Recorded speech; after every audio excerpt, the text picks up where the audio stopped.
You're no stranger to elective office, having served the past 5 years on the Centralia City Council. So what was it like, however, to be sworn in just a few days ago as the newest Washington State Representative for the 20th District? Well, it was a great opportunity for me and my community, but most importantly for my family. When I ran for Centralia City Council, I ran because I wanted to improve my community for my children, my neighbors, their friends. I want to create a community where my children can flourish. They can be safe, they can play, they can eventually work here and raise their own families. And so getting sworn in was really surreal because it is an opportunity for me to take what I've been doing at the local level and also apply that to the statewide level, and most certainly for the constituents here in the 20th District. On the first day of the legislative session, you had the good fortune of being the first voice vote on the first bill of the legislative session. And that's because your last name starts with the letter A. So tell us about that measure, your vote on the resolution, and why you voted that way.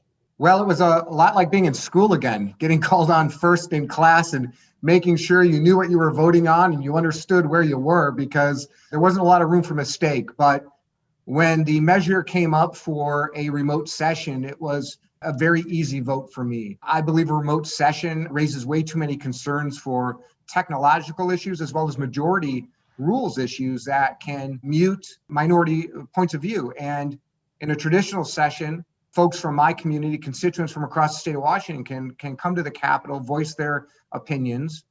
And while a remote session may be helpful for passive viewers, it really is difficult for folks who want to participate in the process and those active participants. So I was the first vote against a remote session, and I really do hope that this gets reviewed on a regular basis so we can get back to an in-person session for our constituents in the state of Washington. Briefly, tell us about your committee assignments and what you hope to accomplish during this virtual or remote session. Yeah, I've been really honored and proud to have been named assistant ranking on the capital budget.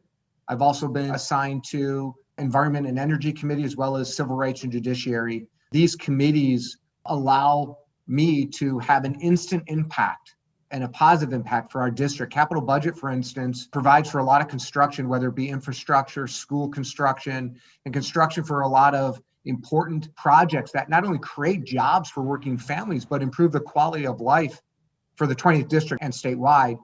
With Civil Rights and Judiciary, as well as Environment and Energy Committees, there's going to be a lot of very important bills coming through that committee. And I believe my background, my experience, especially being an attorney, a small business owner, and most importantly, a husband and father, will prepare me very well for those committees to protect my constituents in the 20th District and hopefully improve the quality of life in the state of Washington. Since this is a remote session, what advice would you give to folks back home who would like to participate or would like to contact you? Well, it's going to be very important that folks stay engaged and they can visit my website.